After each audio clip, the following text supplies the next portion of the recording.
And through the magic of YouTube, it's cooked. Pretty much just because I was going to show you, but someone came upstairs.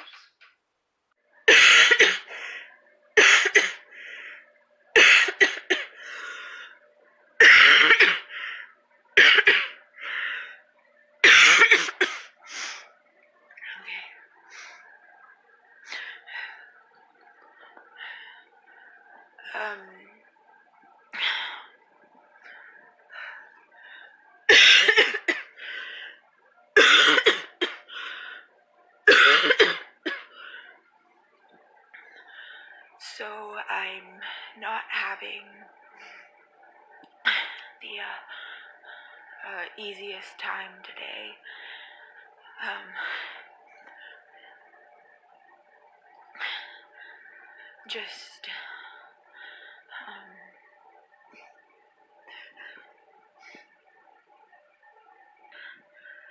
Just with coughing and lots of phlegm in my throat, and I feel like I'm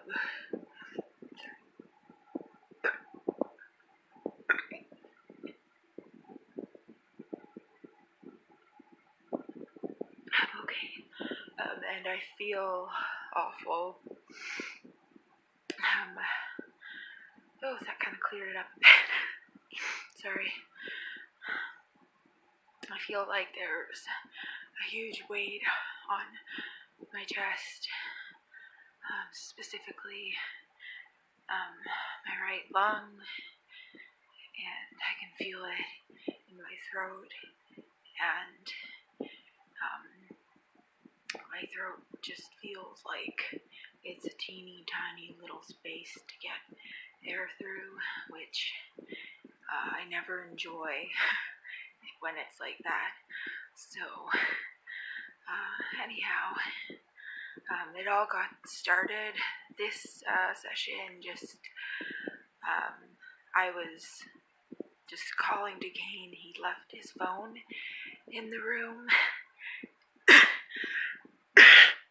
Sorry. He had left his phone in the room, and I was calling, trying to get his attention. Because he always puts his phone down and, misplaces it, and his office is downstairs. So, I thought I'd try to, let him know it was up here still, but, then I started coughing up, mucus, phlegm, and, I've had lots of issues with coughing and breathing and stuff, since I had bronchitis for 4 months back in my first year of university, and basically since then, I've had a lot of issues with breathing and coughing and asthma. So, that's pretty much it. I really have to lay down. I'm exhausted.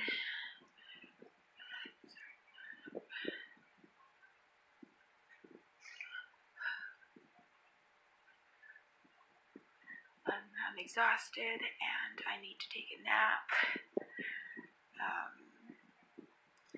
It's that liquid feeling on your lungs, where every time you take a breath, you can literally, you can feel like mucus, kind of like it's not not a straight up breath. Like every time you breathe, you can literally swallow and you can feel the mucus there. And if I wanted to, I could literally cough up like mucus or phlegm, whatever, like pretty much every time. It's really gross. And it just, it feels awful.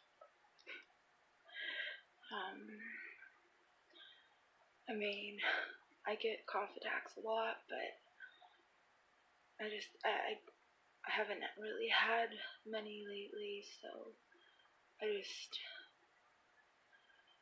thought I'd try to explain a little bit.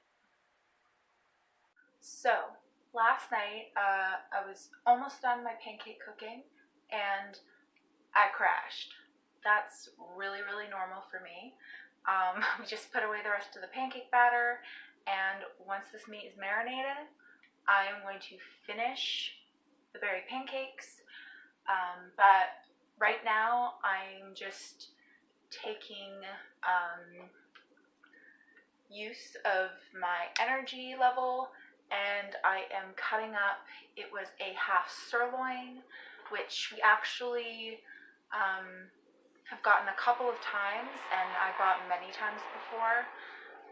I've worked in a meat department for a handful of years before, so I actually prefer getting the full chunk of meat or a half chunk and cutting it up myself. Of course, my hands tend to die pretty quickly, but right now I'm doing pretty good. So here we have meat that I'm going to be shoving in the Szechuan marinade, which, whoops, I'm getting used to a tripod here, is in that container. Apparently I need to figure out this tripod. And over here we have a pile of meat for the bruschetta pork pizza, and I'm still taking some more fat off of this little bit right here. For the life of me, can't remember what it's called, but yeah, it's pretty much the fattiest part, and you can only take off so much fat before you shove it in a marinade, and it cooks right out. You don't taste a whack load of fat after you cook it. It's just really tender when you cook it down. Yeah, and then we are going to mix some cornstarch with a couple of spices, and then we are going to fry these guys in a pan. We actually don't usually use much oil at all, just some Pam in the pan, just a couple sprays of it, and yeah, that's pretty much it. Someone figured out how to use the tripod. There is the piece of meat leaned out, and it did take a little while, about 20 minutes, but I'm very, very meticulous. All the meat is chopped up and ready to go. I'm just going to throw some in the marinade, and I'll be right back. So this pork is for our bruschetta pizza. It is seasoned with thyme and basil and salt and pepper and chopped up into little pieces. That way it spreads farther, saves a bit of money, and, well, that way you get a little bit of meat in every bite. And through the magic of YouTube, it's cooked. Pretty much just because I was going to show you, but someone came upstairs. This is the Szechuan uncooked. We're just heating it up right now. We have to cook the sugars in it, and there's also soy sauce and spices and garlic and sesame oil.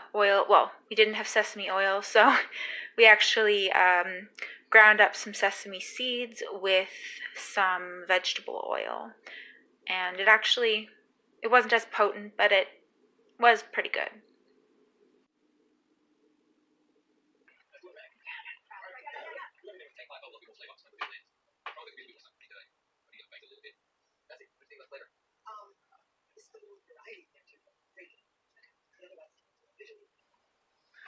So this is done, and I can tell because I run my spatula along the bottom, and the sides don't fill back in. And yes, I use a teeny tiny spatula. It's way lighter on my wrist. I do have trouble holding heavy objects, so it does help. So this is done. We're just going to cover it up, and we're going to let it sit. We're finishing up the berry pancakes from yesterday's batter, and then we're gonna cook up the meat because we're set for a power outage from, I think it is, it's either, I don't know, it's about 10 hours tomorrow, so we're just trying to make sure that the meat is all cooked, there's less chance of it spoiling, and that everything is just ready to go, and also we're pretty much out of meals, so I'm just making sure that there is food for Kane to eat, and I will show you more later. So I am taking a break from vomiting I guess not, to show you the finished product, our Szechuan pork in sauce. This will be added to spinach rice noodles as a stir fry, and I know it does look like it's mostly sauce, but keep in mind that all the part that looks like sauce is actually only about 2 cups of homemade sauce, and the rest is finely chopped mushrooms and shredded carrots. So this is actually more than about 2/3 vegetables. It's quite healthy for you, if not a bit sodium filled. But I always use the lowest sodium soy sauce that I can, even though it's still incredibly high in sodium.